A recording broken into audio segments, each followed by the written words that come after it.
kita mulai di awal dengan pernyataan ini. Apakah apa yang saudara akan lakukan dengan kehidupan yang Tuhan masih berikan kepada saudara? Ya, ada pernyataan yang mengundang kita untuk melihat posisi atau status kita di hadapan Tuhan dan bagaimana kita menghabiskan atau menyelesaikan waktu yang dipercayakan oleh Tuhan kepada kita. Nah, saudara sudah mendengar bahwa ada 3 hal yang paling pokok. Ada 3 hal yang menjadi sentral. Bagaimana kita melihat posisi atau status kita di hadapan Tuhan. Pertama, Tuhan mau supaya kita memusatkan kehidupan kita kepada Dia. God wants you to center your life around Him. Tuhan mau kita memusatkan kehidupan kita hanya kepada Dia. Dan itu berarti hanya Dia yang menjadi fokus. Hanya Dia yang menjadi sumber kerinduan di dalam diri kita. Dan itu berarti hanya Dia yang ingin kita senangkan, ya. Hanya Dia yang rindu kita senangkan. Nah, itu disebut penyembahan. Itu yang kita sebut worship. Itu yang disebut menyembah Tuhan. Nah, sudut pandang kedua adalah Tuhan mau saudara dan saya bersekutu dengan orang-orang percaya lainnya.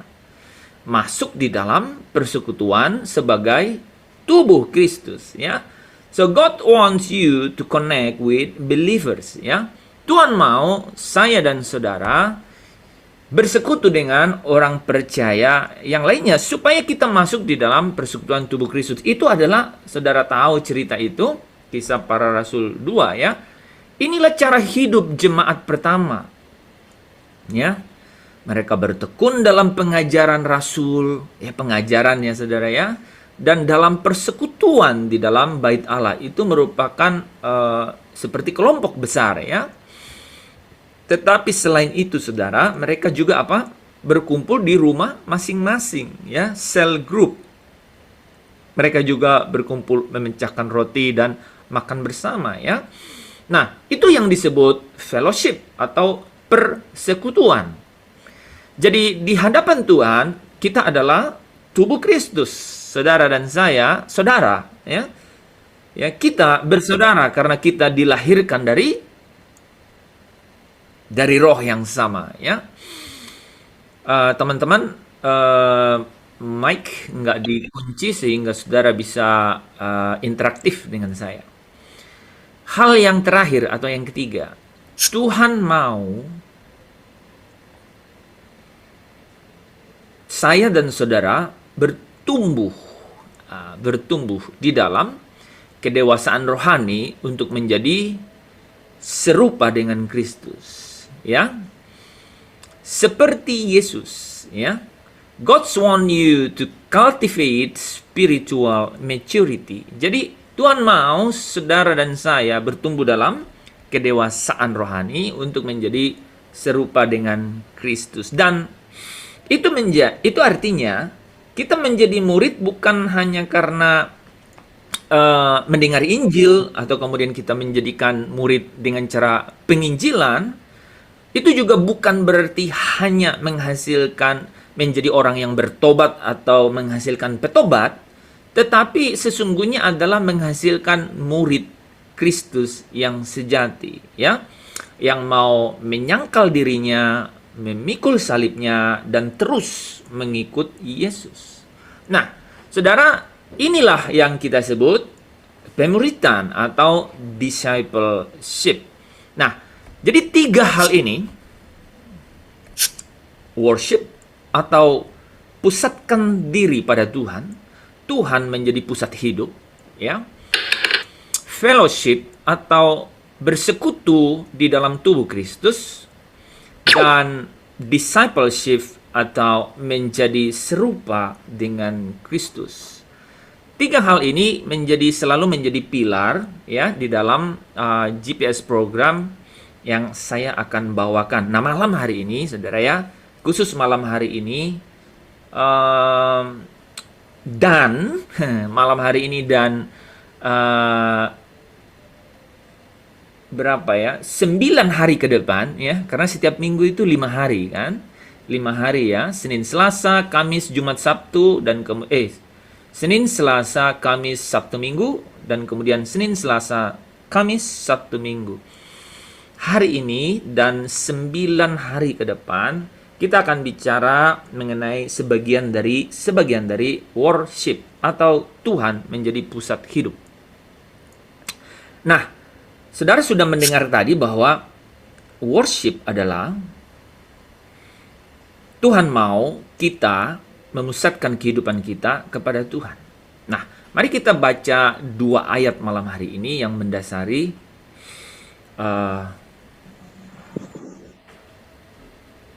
program kita ya malam hari ini. Saya minta ada yang baca Kolose 1 ayat 16. Karena di dalam Dialah telah diciptakan segala sesuatu yang ada di surga dan yang ada di bumi, yang kelihatan dan yang tidak kelihatan, baik siksaan maupun kerajaan, Tinggal sana. baik pemerintah maupun penguasa, segala sesuatu diciptakan oleh Dia dan untuk Dia. Kolose 1 ayat 16. Iya, jadi di dalam Dia telah diciptakan segala sesuatu. Segala sesuatu. Dan kalimat kedua yang perlu digarisbawahi adalah segala sesuatu diciptakan oleh Dia dan untuk Dia. Untuk Dia. Jadi kita ini diciptakan untuk Dia. Nah, di Wahyu 4 ayat 16 itu lebih jelas lagi ya. Wahyu 4 ayat 11. Bisa dibaca? Ya Tuhan dan Allah kami, Engkau layak menerima puji-pujian dan hormat dan kuasa, sebab Engkau telah menciptakan segala sesuatu, dan oleh karena kehendak-Mu semuanya itu ada dan diciptakan. Ya Tuhan dan Allah kami, Engkau layak menerima puji-pujian dan hormat. Saudara tahu lagu itu ya? Yesus Tuhan dan Allah kami, Engkau layak menerima pujian, hormat dan kuasa, sebab Kau telah ciptakan segalanya oleh karena kehendak-Mu semuanya itu telah ada dan diciptakan untuk kemuliaan-Mu. Terpujilah Tuhan. Terima kasih. Kita nanti lanjutkan hosananya ya. Saudara, di Wahyu 4 ayat 6 ayat 11 ini dikatakan oleh karena kehendak-Mu semuanya itu ada dan diciptakan. Jadi ada satu kehendak Tuhan di dalam rencana penciptaan itu. Kolose 1 ayat 16 katakan diciptakan untuk Dia. Jadi kita diciptakan untuk Dia. Dan ada kehendaknya di dalam itu, ya. Kenapa kita diciptakan, ya? Di dalam terjemahan lain, ya, kata ini diterjemahkan dengan cara bahwa kita diciptakan untuk kesenangan Tuhan. Jadi Tuhan menciptakan kita untuk menjadi kesukaannya.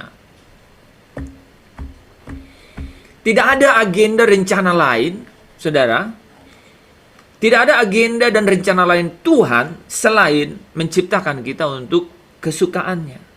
Ya. Tuhan menciptakan kita untuk tujuannya. Ya. God creates you to enjoy you. He made you for His purpose. Jadi Dia menciptakan kita untuk tujuannya, saudara. Nah, kalau kita melihat lebih jauh, saudara, ya, Kalau Allah menciptakan kita, maka untuk tujuannya, ya, untuk kesukaannya, maka kira-kira apa itu? Ya, apa itu? Apa yang diinginkan dari kita, ya? Apa yang dia mau dari kita, ya? Nah, hal ini tidak tersembunyi bagi setiap kita, karena hal ini terang benderang dan bahkan menjadi topik yang selalu menjadi sentral kan di dalam pemberitaan, ya, di dalam pemberitaan mengenai firman Tuhan, ya. Sebentar ya, dia selalu menjadi sentral, ya. Jadi Tuhan mau supaya kita membawa kesukaan kembali kepada Dia. Kita diciptakan untuk kehendaknya, kita diciptakan untuk kesukaannya, kita diciptakan untuk Dia. Tuhan mau supaya kita membawa kembali kesukaan itu, kesenangan itu kembali kepada Dia. Yaitu apa? Kita menyenangkan Dia. Bagaimana cara kita menyenangkan Dia? Tuhan mau kita memberikan respon terhadap kasih-Nya kepada kita. Satu percakapan dengan Yesus, ya. Saya harus rubah dulu ini supaya tidak mengganggu. Oke. Ya. Alright, ya. Oke, ya. Dia berkata, "Guru, hukum manakah yang terutama dalam hukum Taurat?" Jawab Yesus kepadanya, apa? Ada yang bisa baca? Kasihilah Tuhan Allahmu dengan segenap hatimu, dan dengan segenap jiwamu, dan dengan segenap akal budimu. Itulah hukum yang pertama. Itulah hukum yang terutama dan yang pertama. Ya. Jadi Tuhan mau, ya, Tuhan ingin supaya kita mengasihinya kembali dengan apa? Dengan cara Dia. Dan Yesus menyampaikan kepada orang yang bertanya ini, bagaimana caranya? Ya.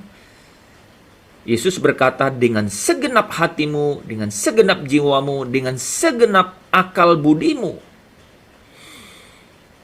Itulah, kau boleh lupakan semua yang lain, engkau boleh tidak mencapai hal-hal yang lain di dalam hidupmu, tapi satu hal tidak boleh kau lupa adalah apa? Adalah mengasihi Dia dengan segenap hatimu, dan dengan segenap jiwamu, dan dengan segenap akal budi. Jadi cara terbaik untuk menyenangkan Tuhan, saudara, cara terbaik untuk kembalikan kasih Tuhan kepada Dia adalah menyenangkan Tuhan. Ya, cara terbaik untuk menyenangkan Tuhan adalah mengenal kasih-Nya. Cara terbaik untuk menyenangkan Dia adalah mengenal bagaimana Dia mengasihi kita. Dan merespon kasih itu dengan segenap hati, dengan segenap jiwa, dan dengan segenap akal budi. Itulah yang terutama. Wah, ya, itulah yang terutama. Dan inilah yang disebut penyembahan. Itulah yang disebut bagaimana kita mengembalikan kesukaan itu kembali kepada Tuhan. Itulah bagaimana Tuhan mau kita diciptakan, bahwa kita mengasihinya kembali, ya. Worship is knowing and loving back to God. Hosea 6 ayat 6 berkata, I don't want your sacrifice, I want your love. Aku tidak mau korban bakaranmu, tapi aku mau kasih setia. Ya. Aku tidak mau persembahanmu, tetapi aku mau pengenalanmu akan aku. Ya. I don't want your offerings, I want you to know me. Ya. Jadi kita diciptakan untuk mengasihi Tuhan. Nah, saudara, kalau begitu apa sesungguhnya penyembahan itu? Roma 12 ayat 1 menyiratkan, ya, bagaimana sesungguhnya, atau bagaimana sesungguhnya kita dapat mengembalikan kasih itu kepada Tuhan, yang merupakan tujuan yang merupakan tujuan Dia menciptakan kita, yang merupakan kehendaknya Dia menciptakan kita, yang merupakan caranya bagaimana kita seharusnya merespon akan kasih-Nya, yaitu dengan cara mengenal kasih-Nya dan merespon kasih-Nya itu dengan caranya Dia, yaitu Matius 22 tadi ya, ayat 37-38 ya, yaitu apa? Dengan segenap hatimu, dengan segenap jiwamu, dan dengan segenap akal budimu. Nah, Roma 12 ayat 1 berkata, ada yang bisa baca?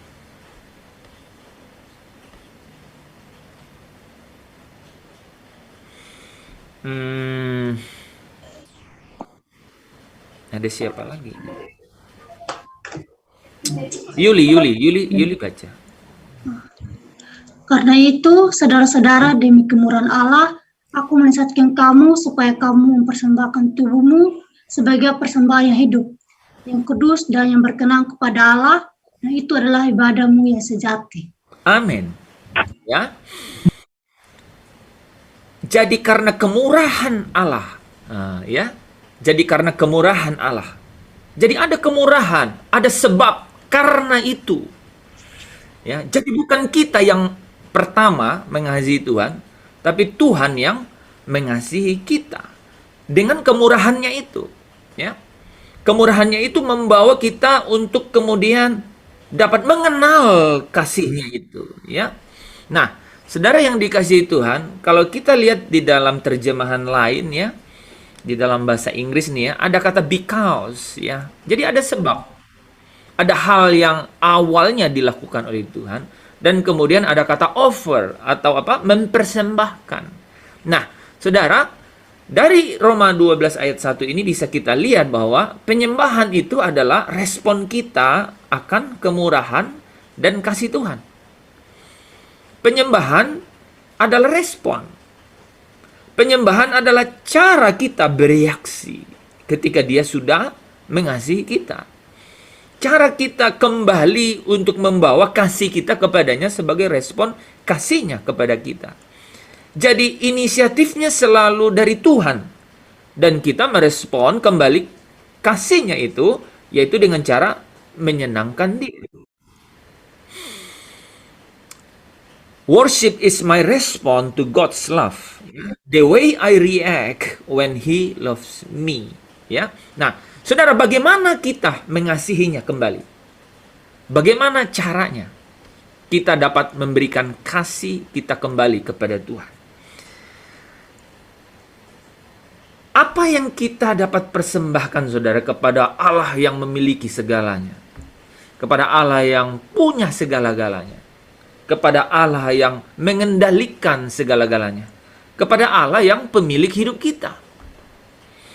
Dia yang ciptakan kita, ya, Dia yang ciptakan semuanya, Dia yang memiliki segalanya. Kira-kira apa yang kita dapat berikan kembali kepadanya?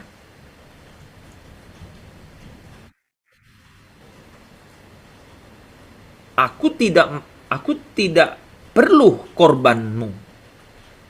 Tuhan bilang, aku tidak perlu apa yang ada di luar kau.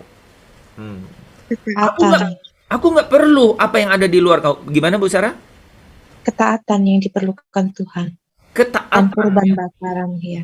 Ya, bukan korban bakaran yang aku perlukan. Jadi sebenarnya Dia mau berkata, aku tidak perlu sesuatu yang di luar engkau. Worship. Aku tidak perlu apa yang di luar engkau.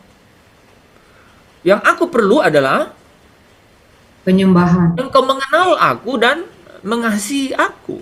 Ya, aku perlu kasih setia, kan? Jadi kita memberikan kasih kita kepadanya, yaitu mengasihinya kembali. Itu yang Dia mau dari kita tadi ya, Hosea 6 ayat 6 kan. Aku nggak perlu korban bakaranmu. Yang aku perlu adalah kasih setia. Yang aku perlu adalah pengenalan akan aku. Maka Paulus berkata di Filipi 3 ayat 10, yang aku ingini adalah pengenalan ya akan Dia. Ya. Bagaimana kita mengembalikan kasih Allah? Kita memberikan kasih kita kepadanya. yaitu mengasihinya kembali, ya.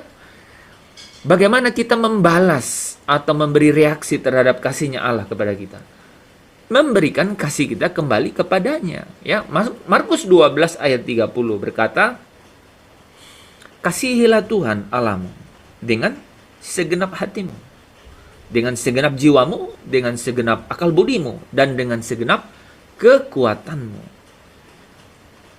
Jadi Tuhan mau supaya kita mengasihinya dia kembali dengan segenap hati, dengan segenap jiwa, dengan segenap akal budi, dan segenap kekuatan. Itulah segala-galanya sebenarnya. Bagaimana Tuhan mau kita memandang, menjalani apa yang dia mau dari kehendaknya menciptakan kita. Tuhan mau kita mengasihinya dia, ya. Tuhan mau kita mengasihi dia.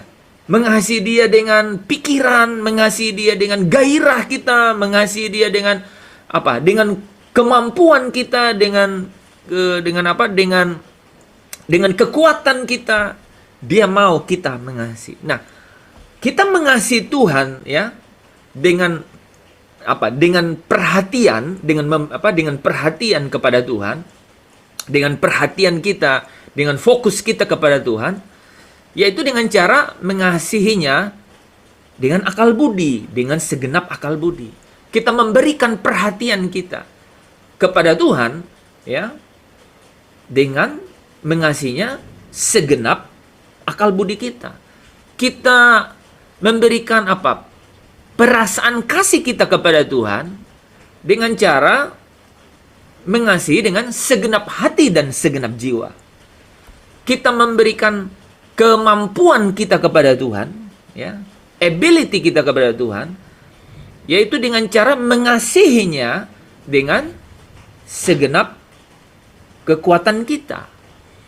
Jadi Tuhan mau kita memiliki pandangan yang benar mengenai mengapa kita diciptakan oleh Dia dan apa kehendaknya untuk kita diciptakan. Nah, saudara yang dikasihi Tuhan, ada lagu pujian yang berkata, I'm coming back to worship, ya. Jadi kita kembali kepada pujian kepada Tuhan, ya. Kita kembali bagaimana sih worship yang sesungguhnya itu. Nah, kita akan mendengarkan pujian itu, dan saudara yang dikasihi Tuhan, kita ingin melihat apa sesungguhnya pengertian dari penyembahan dan apa yang Tuhan mau dari kita mengenai penyembahan ini. Karena di dalam keseluruhan kehidupan kita, sesungguhnya Allah mau supaya kita menyembah Dia.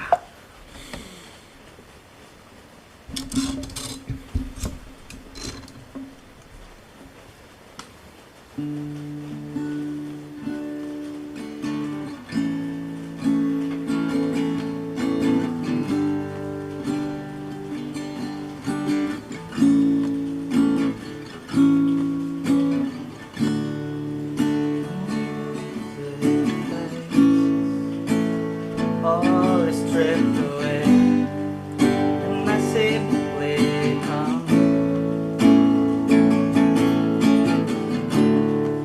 longing just to bring something that's of worth, that will bless your heart. I'll bring you more than a song, for the song in itself, it's not what you have required. You search much deeper within, through the way things appear. You're looking into my heart. I'm coming back to the heart of worship, and it's all about you. It's all about you, Jesus. I'm sorry, Lord, for the things I've made, and it's all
Thank you. Nah, saudara yang dikasihi Tuhan, kita sudah mengerti bahwa Tuhan mengingini kita untuk mengembalikan kasih-Nya itu atau mempunyai reaksi atas kasih-Nya itu. Dan kita tahu bahwa Tuhan mau kita mengasihinya dengan segenap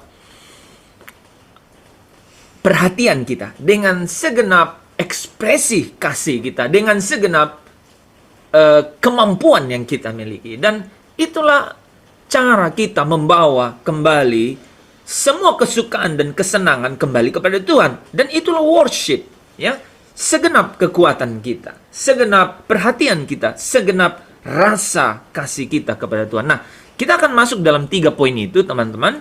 Worship is focusing my attention on God. Jadi penyembahan adalah bagaimana kita memfokuskan perhatian kita kepada Tuhan. Penyembahan adalah memfokuskan perhatian kita kepada Tuhan. Tuhan mau kita menyembah Dia dengan perhatian kita. Our attention, yaitu apa? Dengan pikiran kita. Bukan hal yang otomatis. Ya, seperti kita berdoa, ya. Ada orang yang berdoa sudah otomatis, ya. Ketika disuruh berdoa langsung, ya, seperti lafal yang sudah rutin atau yang sudah otomatis, ya, keluar dari mulutnya. Bukan hal yang otomatis, tetapi perlu usaha kita untuk fokus, yaitu memfokuskan perhatian kita kepada Tuhan. Jadi bukan seperti autopilot, saudara, ya, atau terkendali otomatis, ya, atau bukan seperti zone out, ya, seperti hilang kesadaran atau blank, ya. Teman-teman pernah mungkin di dalam satu ibadah, tiba-tiba dalam satu ibadah bengong gitu, ya, bengong, nggak tahu. Kamu ngapain? Wah, tadi apa ya? Gitu, bengong gitu, ya. Jadi saudara, perlu perhatian. Perlu kita memfokuskan diri pada melalui pikiran kita. Kita perlu kesadaran, ya. Penyembahan harus memerlukan perhatian kita untuk fokus kepada Tuhan, ya. Perlu usaha untuk fokus, ya. Nah, Tuhan mau kita memfokuskan perhatian kita pada Dia. Karena Tuhan juga fokus pada kita. Mazmur 139 ayat 1-3 berkata, Tuhan, Engkau menyelidiki dan mengenal aku. Engkau mengetahui kalau aku duduk atau berdiri. Engkau mengerti pikiranku dari jauh. Engkau memeriksa aku kalau aku berjalan dan berbaring. Segala jalanku kau maklumi. Saudara, kalau lihat kata terakhir, kalau aku berjalan dan berbaring, bahkan jalanku kau maklumi. Sangat detail. Tuhan fokus pada diri kita sehingga kita pun harus fokus kepada Dia, ya. Tuhan mau kita juga memfokuskan perhatian kita kepada Dia, ya. Ekspresi menakjubkan akan kasih kita kepada Tuhan adalah perhatian kita. Saya ulang, saudara, ekspresi menakjubkan akan kasih kita kepada Tuhan adalah perhatian kita. Kita perlu memfokuskan perhatian kita kepada Tuhan. Tuhan mau supaya kita secara konstan, terus-menerus memfokuskan perhatian kita kepada Dia. Hal ini tidak mudah, bahkan cenderung sulit, ya. Bahkan hal termudah dalam kebiasaan hidup kita adalah kehilangan fokus kita, bukan? Saudara mungkin alami itu, ya. Kita bukan seperti kamera yang punya fitur autofocus, ya. Bukan, kita tahu banget kita sering tiba-tiba terganggu fokusnya, ya. Jadi tidak secara otomatis bisa fokus sendiri, tetapi kita harus memutuskan, kemudian memilih, kemudian mengambil tindakan atau mengusahakan untuk fokus. Itu bagaimana cara kita menyembah Tuhan. Kita harus memfokuskan diri, ya, kepada Tuhan. Sama Pak dengan kemarin, untuk mengenal kehendak Tuhan harus diusahakan. Efesus 5 ayat 17. Betul. Betul, bahwa kita harus usahakan, ya. Iya, betul. Jadi tidak autopilot, saudara, ya, atau tidak autofokus. Nah, bagaimana supaya kita dapat fokus? Saudara, ya, ada 2 poin yang saya akan bahas, ya. Tapi saudara tahu bahwa sebenarnya cara kita untuk fokus adalah Yang pertama, kita harus sadar bahwa fokus kita sangat mudah terganggu. Jadi kita harus sadar bahwa fokus kita itu sangat mudah terganggu. Dan ada dua hal yang sangat mudah mengganggu fokus kita kepada Tuhan. Pertama adalah kodrat kita berbuat dosa. Kodrat dosa itu ada di dalam kita, namanya self-sinner nature. Ya, ada kodrat dosa. Ya, kalau kita lihat Roma 8 ayat 7, ada yang bisa baca? Minarti, apa siapa? Jenny, Minarti dan Minarti. Sebab keinginan daging adalah perseteruan terhadap Allah, karena ia tidak takluk kepada hukum Allah. Hal ini memang tidak mungkin baginya. Roma 8 ayat 7. Saudara bisa lihat ya. Ini realitas. Ini realitas. Hal itu memang tidak mungkin baginya. Jadi perseteruan dengan Allah tidak dapat menyatu. Kalau dalam bahasa Inggrisnya lebih jelas. Focusing on yourself is opposite of focusing on God. Jadi lawannya. Terus kata lanjutannya kalau saudara lihat, anyone completely absorbed in self ignores God. Jadi orang yang orang yang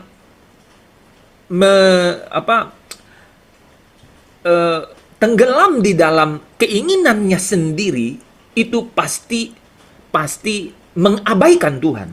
Saudara bisa bayangkan ya? Jadi orang yang benar-benar tenggelam di dalam mau-maunya sendiri itu pasti abaikan Tuhan. Dan end up thinking more about self than God. Dan akhirnya berakhir dengan memikirkan dirinya sendiri dan bukan Tuhan. Hal inilah yang pertama mengganggu fokus kita. Jadi pertama kita harus sadar bahwa kita ini gampang terganggu, sangat mudah terganggu fokusnya. Dan yang pertama bisa mengganggu fokus kita adalah kodrat kita, kedagingan kita, ya, keinginan kita untuk berbuat dosa. Yang kedua adalah lingkungan, ya, hidup dalam budaya self-sinner. Memilih lingkungan ini menjadi masalah utama yang bisa mengganggu, ya, fokus kita kepada Tuhan. Ada yang ajak dengan acara-acara tertentu yang tidak memuliakan Tuhan. Nah, dalam Roma 12 ayat 2a, ya, dikatakan, janganlah kamu menjadi serupa dengan dunia ini, tetapi berubahlah oleh pembaruan budimu. Janganlah serupa dengan dunia ini, karena dunia itu tidak dapat membawa persahabatan dengan Allah. Tidak mungkin. Dan itu dapat mengganggu fokus kita kalau kita menjadi serupa dengan dunia ini. Dalam terjemahan The Message, saudara, lebih jelas lagi, ya, dikatakan, don't become so well adjusted to your culture that you fit into it without even thinking. Jadi janganlah engkau menjadi begitu cocok dengan irama hidupmu, gitu ya, dengan culture, dengan budayamu, ya, yang engkau yang engkau suka, yang engkau masuk dan lakukan itu, ya, bahkan tanpa ada pikir-pikir begitu. Bahkan tanpa ada pertimbangan sedikit pun, langsung saja melakukannya. Tetapi sebaliknya dia bilang, fix your attention on God, ya. Fokuskanlah perhatianmu kepada Tuhan. Jadi saudara yang dikasihi Tuhan, bagaimana kita dapat fokus kepada Tuhan? Pertama, kita harus sadar bahwa kita itu mudah terganggu fokusnya. Harus sadar itu, ya, saudara, ya. Sehingga kita perlu was-was, perlu memperhatikan bahwa kita harus berusaha, harus memutuskan, saudara, ya, memutuskan untuk fokus kepada Tuhan.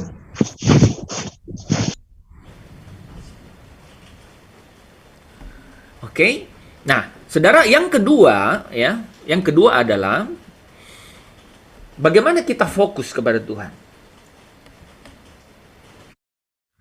Kita harus memilih untuk berhenti, ya. Kita harus memilih, ingat, kita harus memilih, jadi aktif. Saudara, siapa yang mau memilih? Ya. Harus aktif. Nggak boleh ikut aliran air, aliran atau apa, atau aktivitas tanpa sadar. Jangan saudara ikut WA group, persekutuan, gereja tanpa sadar. Jangan. Harus sadar sesungguhnya, ya. Pilihan itu kita harus buat, ya. Harus dibuat pilihan itu. Sebentar ya.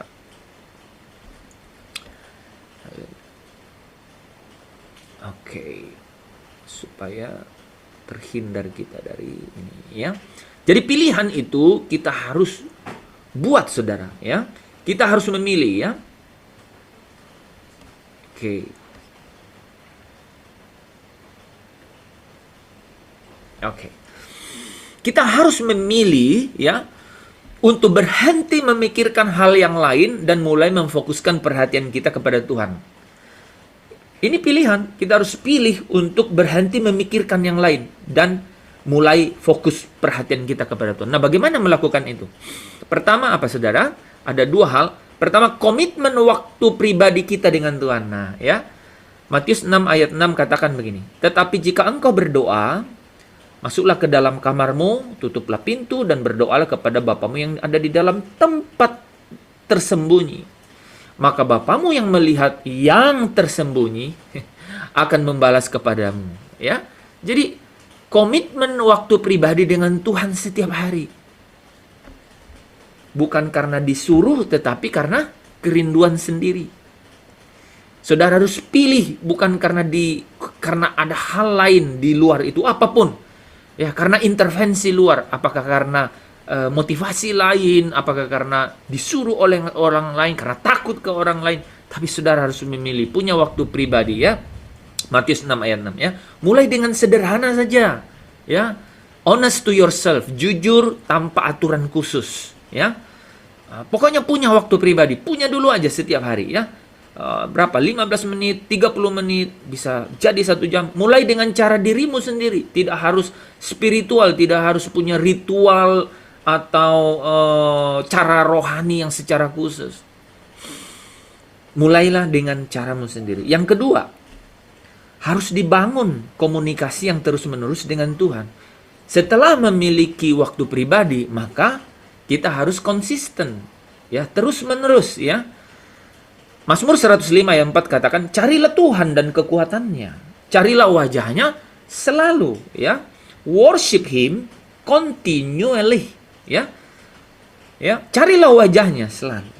Bangun komunikasi terus-menerus dengan Tuhan. Kita harus memutuskan untuk melakukannya secara terus-menerus. Karena ini akan hasilkan hubungan yang semakin intim, pergaulan yang karib dengan Tuhan. Ya, saudara, Yesaya 26 ayat 3 katakan, yang hatinya teguh kau jagai dengan damai sejahtera, sebab kepadamulah ia percaya. Saudara, membangun dua hal ini dalam diri saudara, maka hidupmu pasti akan berubah. Punya hasil, punya impact, punya pengaruh. Ya. Nah, saudara, ketika kita fokus pada diri sendiri, maka kita mulai apa, saudara? Khawatir, kan? Bimbang, ragu, tidak aman, putus asa. Sebaliknya, kalau kita mulai memalingkan fokus kita itu kepada Tuhan, apa yang saudara bisa lihat? Kita akan merasakan sukacita, damai sejahtera, ada rasa syukur, pengharapan, dan kasih akan menguasai hidup kita. Timbullah yang namanya kasih kita kepada Tuhan, yang menjadi apa? Respon kita terhadap kasihnya kepada kita. Dan itulah cara menyembah Tuhan, cara menyenangkan Tuhan. Itulah worship, yaitu focusing my attention on God, ya. Fokuskan perhatian kita kepada Tuhan dengan segenap, ya, dengan segenap akal budi, ya, dengan segenap akal budi. Nah, itu bagian pertama, ya. Bagian yang kedua, kita mengasihi Tuhan dengan segenap hati dan jiwa, dengan mengekspresikan melalui apa? Melalui kasih kita kepada Tuhan, melalui perasaan kasih kita kepada Tuhan. Itulah worship, ya. Penyembahan adalah mengekspresikan perasaan kasih kita kepada Tuhan. Hal ini dilakukan dengan segenap hati dan jiwa, ya. Saudara, bagi kebanyakan orang hal ini tidak mudah, ya. Karena banyak orang yang tumbuh dalam keluarga yang apa? Tidak mendapat ekspresi kasih itu. Nggak merasakan kasih itu. Jadi tidak mudah untuk kembali mengekspresikan kasih itu. Ya. Sehingga tidak mudah mengekspresikan kasih itu juga kepada Tuhan. Ya. Jadi akhirnya kita harus belajar. Ya. Kita harus bangun dan kita harus belajar supaya dia itu bertumbuh dalam bagaimana kita mengekspresikan kasih kita kepada Allah. Jadi belajar mengekspresikannya melalui perkataan dan tindakan. Kita harus mendorong diri kita untuk apa? Untuk dapat mengekspresikan kasih itu kepada Tuhan. Di dalam banyak ayat Alkitab, Allah mengekspresikan kasih-Nya kepada kita, ya. Allah yang lebih dahulu ya mengasihi kita, ya. Dia menunjukkan kasih-Nya kepada kita sehingga kita tidak harus enggan atau ragu mengekspresikan kasih kita kepada Dia. 1 Yohanes 4 ayat 9 berkata, kita mengasihi karena Allah lebih dahulu mengasihi kita. Kita mengasihi karena Allah terlebih dahulu mengasihi kita. Tidak mudah, saudara, ya, mengekspresikan kasih itu. Ya, seperti saudara mengungkapkan kasih ke orang lain, tidak mudah, bukan? Pertama, saudara takut, saudara ragu, ya, kalau dapat penolakan mengenai kasih, mengenai apa? Mengenai pernyataan atau mengenai ekspresi itu, kan? Tapi 1 Yohanes 4 ayat 19 katakan, kita mengasihi karena Allah terlebih dahulu mengasihi kita. Saudara tidak perlu enggan dan ragu datang pada Tuhan untuk menyatakan atau ekspresikan kasih saudara kepada Tuhan. Ya, bangun pagi-pagi dan keluar atau di dalam rumah katakan, I love you Lord. Ya, aku mengasihi Engkau Tuhan. For the mercy never fails me. Ya, aku mengasihi Engkau. Ya, sudahkah pernah kita berkata kepada Tuhan, aku mengasihi Engkau dengan ekspresi kasih? Ya, saudara, Hosea 6 ayat 6 berkata, sebab aku menyukai kasih setia dan bukan korban sembelihan, dan menyukai pengenalan akan Allah lebih daripada korban bakaran. Allah mengasihi sesuatu yang ada di dalam saudara, bukan yang ada di luar saudara. Apa itu? Pengenalan akan Allah dan kasih kepada Allah. Ya, perhatikan dua kata itu, kasih setia dan pengenalan. Hal itulah yang menjadi tujuan pertama bagi kehidupan kita, yaitu mengenal Allah dan mengasihi Allah. Kita tidak diciptakan untuk mengenal Allah dan mengasihinya kembali. Ya, kita diciptakan untuk mengenal Allah dan mengasihinya kembali. Ya, Allah mau supaya kita mengenal Dia dan mengasihi Dia kembali. Ya. Hal yang terpenting dalam hidupmu adalah mengetahui bahwa Allah mengasihimu. Dan hal yang terpenting yang dapat kita lakukan adalah mengasihi Dia kembali. Mari saudara ya, kita ekspresikan kasih kita kepada Dia. Ya, bangun pagi dan berkata bahwa Tuhan. Kalaupun aku tidak dapat menyelesaikan apapun hari ini, tetapi kalau di akhir hari ini aku mau mengenal Engkau lebih lagi dan mengasihi Engkau lebih lagi. Kalau saudara lakukan itu di akhir hari itu, saudara, tidak penting berapa buruk hari itu untuk saudara. Berapa banyak rencana yang gagal. Tetapi kalau engkau mengenal Dia lebih lagi dan mengasihinya lebih lagi, maka hari itu adalah sukses besar bagi saudara. Saya ulang, kalau saudara lakukan ini, ya, di akhir hari itu, tidak penting berapa buruk hari itu, berapa banyak kegagalan yang saudara lakukan, tetapi kalau engkau sedikit lebih banyak mengasihi Dia dan sedikit lebih banyak mengenal Dia, maka hari itu sukses.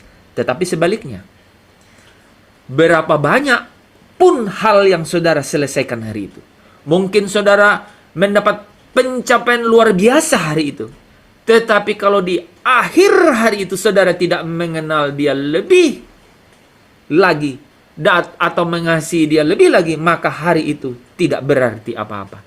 Dan saudara gagal hari itu. Seluruh kehidupan kita itu adalah untuk mengekspresikan rasa kasih kita kepada dia, yaitu mengenal dia dan mengasihinya. Saudara, faktanya adalah Tuhan itu sungguh mengasihi saya dan saudara. Tuhan cemburu dengan kita karena begitu besar kasihnya pada kita. Saudara tahu kenapa orang cemburu? Minarti pasti tahu. Karena diduakan. Tidak mau ada yang lain kan. Gitu. Tuhan cemburu dengan kita karena begitu kasihnya kepada kita. Keluaran 34 ayat 14b berkata, karena Tuhan yang namanya cemburuan adalah Allah yang cemburu. He is a God who is passionate about his relationship with you. Saudara, dia sangat bergairah dengan hubungannya dengan saudara. Ya, dia cemburu, Allah yang cemburu dengan kasihnya, saudara. Tuhan mau kita mengasihinya dengan gairah. Penyembahan adalah mengasihi Tuhan dengan gairah. Bukan sebagai tugas atau syariat. Nah, ini menarik karena kita udah bahas ya di GPS program yang lain. Bukan dengan hukum tertulis ya di loh batu, tapi yang tertulis dalam loh hati. Ya, Tuhan mau kita mengasihinya dengan gairah. Ya. Menjadi satu hubungan dengan dia yang intim, yaitu pergaulan yang karib dengan dia. Itulah worship. Tuhan mau kita mengekspresikan kasih kita kepadanya dengan memberikan hidup kita kepadanya. Saudara tahu, kita bisa memberi tanpa mengasihi loh, karena kasihan saja. Tetapi kita tidak dapat mengasihi tanpa memberi. Saya ulang, kita bisa memberi tapi tidak mengasihi. Tetapi kita tidak mungkin dapat mengasihi tanpa memberi. Kita harus memberi saat kita mengasihi Tuhan. Memberikan hati kita, jiwa kita, segenap kekuatan kita. Itu hal terbesar dalam mengekspresikan kasih kita kepada Tuhan. Dan itulah worship. Roma 6 ayat 13 berkata, serahkanlah dirimu kepada Allah sebagai orang-orang yang dahulu mati tetapi yang sekarang hidup. Dan serahkanlah anggota tubuhmu kepada Allah untuk menjadi senjata kebenaran. Give yourself completely to God. Jadi memang harus selalu ada respon dari kita, saudara. Ya, Tuhan memberi kita hidupnya, yaitu memberi hidup baru dalam Yesus Kristus. Dan dia mau kita memberi hidup kita kembali kepadanya. Hidup kita ini sudah dibeli dan lunas dibayar. Kita tidak berhutang kepada dosa, tapi kita berhutang kepada Roh Allah yang ada dalam diri kita. Saudara, mengapa kita sulit untuk memberikan hidup kita seutuhnya kepada Tuhan? Apa yang menyebabkan kita sulit memberikan hidup kita seutuhnya kepada Tuhan? Ada yang bisa kasih jawaban? Kira-kira apa? Apa yang membuat kita sulit berserah penuh kepada Tuhan? Kurang percaya. Karena kita masih mengasihi dunia ini. Karena kurang percaya. Karena kita kurang percaya.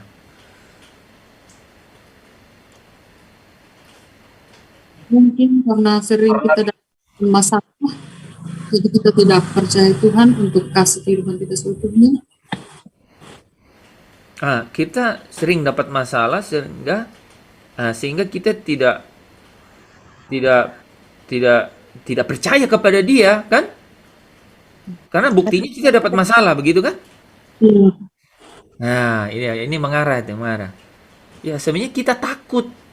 Ya, khawatir akan dunia. Bu Tati jawab. Jadi karena kita khawatir, kita tuh masih pingin jalanin cara kita sendiri karena kita nggak percaya sepenuhnya kepada Dia.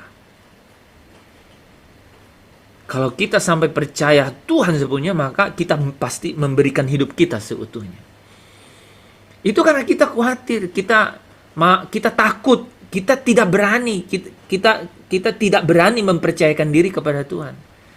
Ya tadi yang Ria juga bilang, iya kan aku masih lihat masalah dan tidak terselesaikan oleh Tuhan.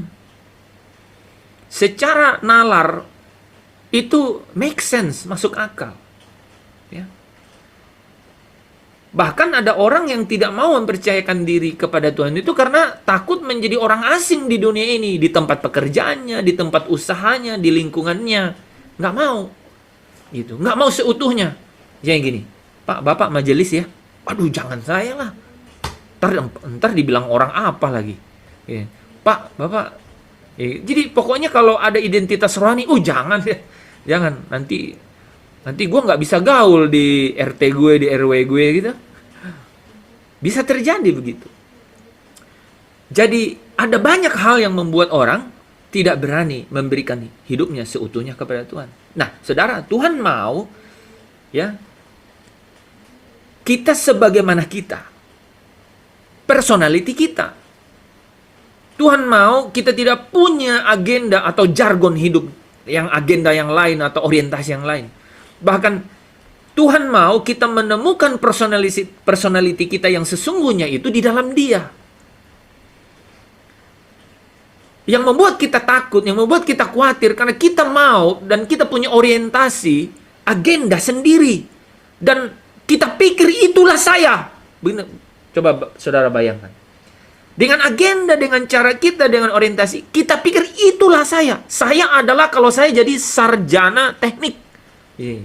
Saya adalah kalau saya mencapai ini, dan itu. Sehingga kita bilang, saya mau jalanin sendiri deh ya. Oke lah ya, dengan Tuhan, saya pergi gereja, saya kasih perpuluhan, saya bantu orang-orang, saya ikut pekerjaan-pekerjaan sosial, oke. Tapi tidak sepenuhnya. Ya, karena saya punya nih ya obsesi sendiri mengenai saya. Gitu. Nah, kita tidak tahu bahwa Tuhan tuh maunya ya kita menemukan kita sesungguhnya di dalam Dia, dan sadar tidak sadar kita sebenarnya tidak akan menemukan diri kita sesungguhnya kalau di luar Tuhan. Itu yang kita sudah bahas kan. Kenapa? Karena kita ini diciptakan oleh Dia. Siapa yang paling tahu? Siapa yang paling tahu mengenai ciptaannya kalau bukan Sang Pencipta? Jadi seharusnya kita menemukan sesungguhnya siapa kita itu di dalam Dia, Sang Pencipta kita. Harusnya kita tidak perlu khawatir, tidak perlu takut. Kita harusnya menyerahkan sepenuhnya kepada Dia karena di dalam Dialah kita menemukan siapa kita, diri kita sesungguhnya.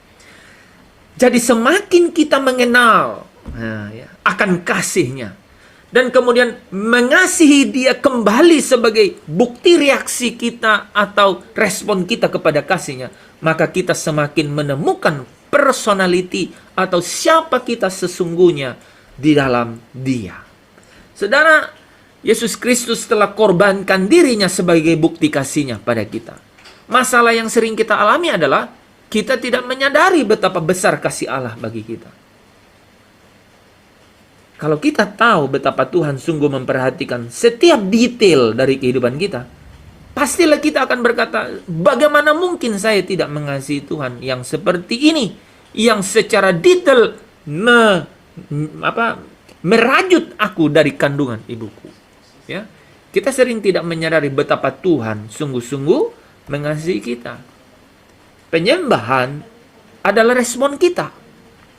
Respon kita mengasihi Tuhan karena Dia terlebih dahulu sudah mengasihi kita. Dan kalau kita mengerti betapa besar Tuhan mengasihi kita, mati di kayu salib menebus hidup kita yang lama supaya masuk ke dalam terangnya yang ajaib, maka kita akan berkata, aku mau mempersembahkan hidupku seutuhnya kepada Dia. Ya? Aku mau mengekspresikan kasihku kepada Dia. Itulah worship. Mengekspresikan perasaan kasih kita sebagai respon kasih Tuhan kepada kita. Bagian yang terakhir, yang ketiga, saudara, worship adalah menggunakan seluruh kemampuan kita untuk Tuhan. Penyembahan atau worship adalah menggunakan kemampuan kita untuk Tuhan. Hal ini berarti kita mengasihi Allah dengan segenap kekuatan kita. Jadi Tuhan ingin kita mengasihi Dia dengan akal budi kita, segenap hati kita, dan segenap kekuatan kita. Kolose 3 ayat 23 merangkum seluruh ini. Ya, ada yang bisa baca? Kolose 3 ayat 23. Apapun juga yang kamu perbuatlah dengan segenap hatimu seperti untuk Tuhan dan bukan untuk manusia. Amin. Whatever you do, work at it with all your heart as though you were working for the Lord and not for people. Jadi seperti untuk Tuhan dan bukan untuk manusia. Kalau kita mengerti ini, maka revolusi besar akan terjadi dalam diri kita. Hidup kita tidak akan sama lagi, saudara. Hal ini tidak berarti saudara siapkan waktu yang lama hanya untuk menyembah Tuhan atau menghabiskan waktu seharian di gereja. Bukan. Bukan mengenai hal itu.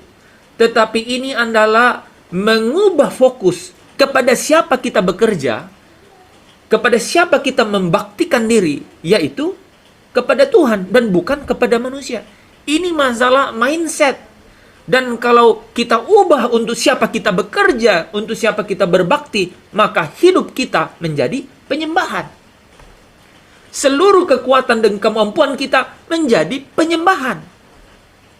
Tuhan tidak mau ada satu hal pun di dalam diri saya dan saudara yang bukan urusannya Dia. Tuhan mau terlibat dalam setiap hal dimensi kehidupan kita. Bukan hanya ketika ke gereja, bukan hanya ketika di dalam cell group, bukan hanya ketika di dalam Zoom fellowship, bukan hanya ketika kita baca Alkitab atau berdoa. Tuhan mau terlibat dalam setiap hal dimensi hidup kita. Dalam hidup, saudara, yang penting adalah bukan mengenai apa yang kita lakukan, tetapi untuk siapa kita melakukannya. Saya ulang.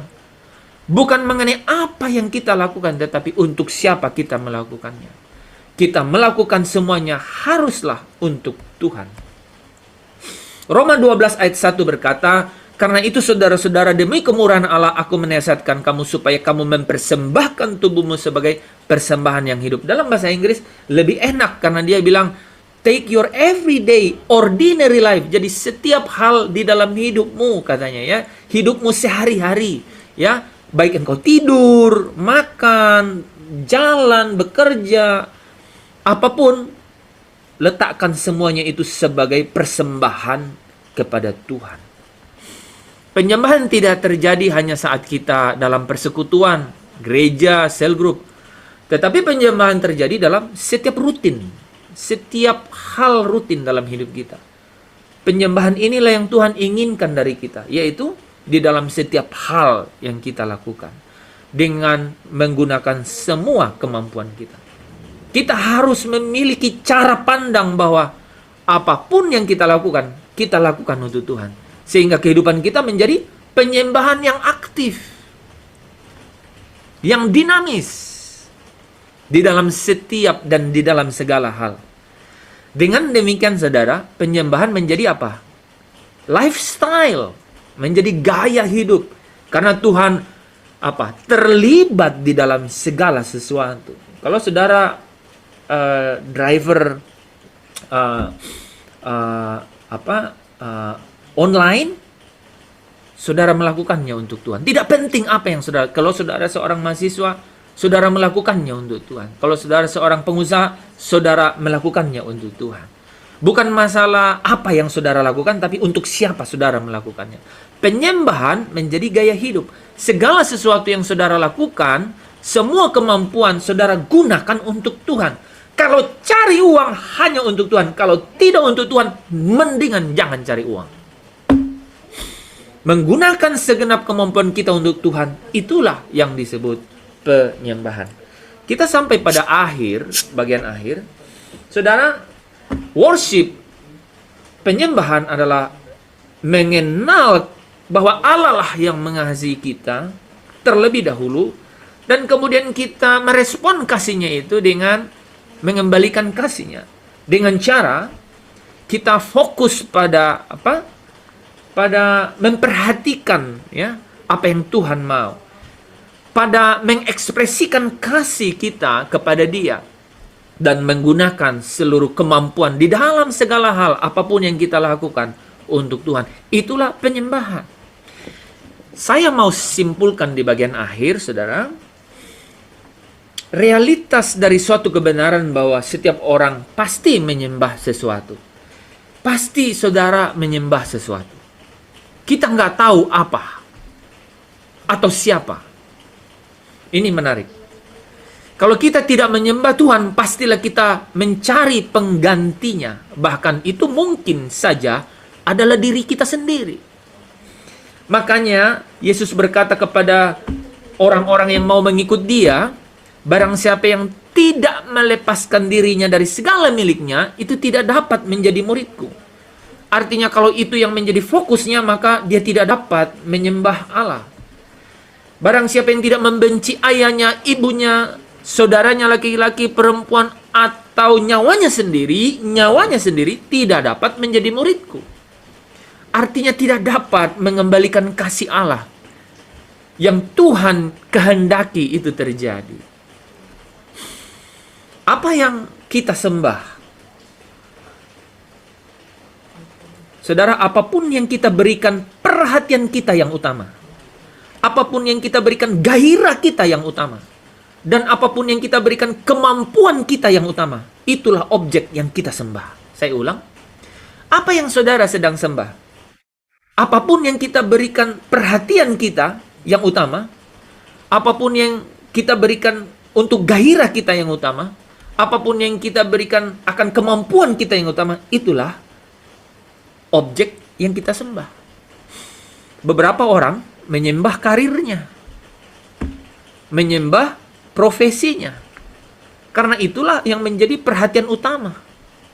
Bahkan ada orang yang menyembah uang karena itulah yang menjadi gairah dalam hidupnya. Ada orang yang menyembah pensiun karena itulah yang menjadi andalan dalam hidupnya. Itu yang menjadi fokusnya. Kalau sudah pensiun, sudah berhenti bekerja dan kemudian dia mau menikmati hidup. Itu jadi fokus, itulah yang dia sembah. Ada orang yang menyembah kesenangan. Dia melakukan apa saja supaya dia bisa senang. Ya. Ada orang yang menyembah seseorang yang sangat mendominasi hidupnya. Itulah yang menjadi menguasai hidupnya. Hal itu terjadi ketika saudara? Total perhatian, gairah dan kemampuan orang tersebut difokuskan pada semua hal itu. Godaan terbesar atau dosa terburuk. Saya ulangin, godaan terbesar atau dosa terburuk dalam hidup adalah godaan menyembah sesuatu yang lain, yang bukan Tuhan. Godaan terbesar atau dosa terburuk dalam hidup adalah godaan menyembah sesuatu yang lain, yang bukan Tuhan. Ini adalah akar dari semua masalah dalam hidup manusia. Kalau ada sesuatu yang kita kasihi lebih dari Tuhan, maka hal itu selalu akan menyebabkan masalah, konflik, kekacauan dalam hidup kita. Kalau ada sesuatu yang kita kasihi lebih dari Tuhan, dengan perhatian kita, dengan fokus kita, dengan gairah kita, dengan kemampuan kita, pasti akan menyebabkan masalah, konflik, dan kekacauan. Ketika kita mengutamakan kesenangan, maka kita ada di jalan yang salah. Ketika kita mengutamakan ego kita, maka kita ada dalam pilihan yang salah. Ketika kita mengutamakan reputasi kita, menyenangi uang, atau mengutamakan apapun lebih dari Tuhan, maka itu akan menyebabkan masalah dan kekacauan dalam hidup kita. Saudara, kita tahu bahwa hal itu benar, ya, bahwa godaan terbesar itu adalah godaan ketika kita ada yang lain yang bukan Tuhan, dan itu dipakai iblis mencoba Yesus. Itu godaan terbesar dan itu dipakai oleh iblis. Kalau ada cara yang lebih baik dari itu, pasti iblis akan menggunakannya. Tapi itulah cara untuk mendistrak atau mengganggu fokus dan tidak kepada Tuhan, tapi kepada kenikmatan, kesenangan. Iblis bilang, lihatlah semua ini akan kuberikan kepadamu. Tetapi Yesus berkata, hanya kepada Allah saja engkau harus berbakti. Latreo, kepada Dia sajalah engkau harus menyembah. Godaan terbesar itu adalah menyembah sesuatu yang lain kecuali Tuhan. Yaitu ketika kita, bagaimana saudara? Memberikan perhatian kita, ya, perhatian, ya, attention kita, affection kita, gairah kita, ability kita, kemampuan kita, ya, kepada yang lain yang bukan Tuhan, yang adalah pencipta dan pemilik hidup kita. Makanya Tuhan Yesus katakan, kasihilah Tuhan Allahmu dengan segenap apa? Segenap akal budimu, segenap perhatianmu maksudnya. Dengan segenap jiwamu, hatimu dan jiwamu, maksudnya dengan seluruh gairahmu. Dan kasihilah Tuhan dengan segenap kekuatanmu. Karena kalau kamu melakukan semua ini, maka engkau menyembah Allah. Hal yang menarik, ya saudara ya, sebenarnya adalah kalau kita memberikan perhatian kita, gairah kita, kemampuan kita itu kepada Tuhan, pencipta dan pemilik hidup kita, maka Mazmur 37 menceritakan bagaimana Tuhan pasti memelihara dan memenuhi apa yang kita perlukan. Secara detail, Dia menjaga hidup orang-orang percaya. Kalau kita mengetahui bagaimana detailnya Tuhan memelihara kita, memperhatikan kita, maka kita akan menyadari bahwa Dialah Tuhan yang layak menerima penyembahan kita. Bukan yang lain, ya. Bukan apapun yang lain di dunia ini. Di sorga, seluruh gairah, seluruh perhatian, seluruh kemampuan kita hanya akan kita berikan kepada Tuhan untuk selama-lamanya. Di dunia ini, Tuhan menginginkan kita untuk melatih semuanya itu. Supaya saat kita sampai di surga, kita tahu bagaimana menyembah Tuhan yang benar. Secara benar. Saudara, kekeliruan terbesar yang mungkin kita lakukan dalam hidup adalah meleset dari tujuan utama mengapa kita diciptakan. Kekeliruan terbesar adalah kalau kita sampai meleset dari tujuan utama mengapa kita diciptakan. Kita diciptakan untuk mengenal kasih-Nya dan mengembalikan kasih itu kepada Dia sebagai respon kita mengenal kasih-Nya. Mari kita tanyakan ini kepada diri kita masing-masing. Apa yang paling kita pikirkan dalam hidup ini? Karena saudara, apapun yang paling saudara pikirkan, itulah yang saudara kasihi. Bagaimana saudara habiskan waktu, bagaimana kita membelanjakan uang, menunjukkan apa yang paling kita kasihi.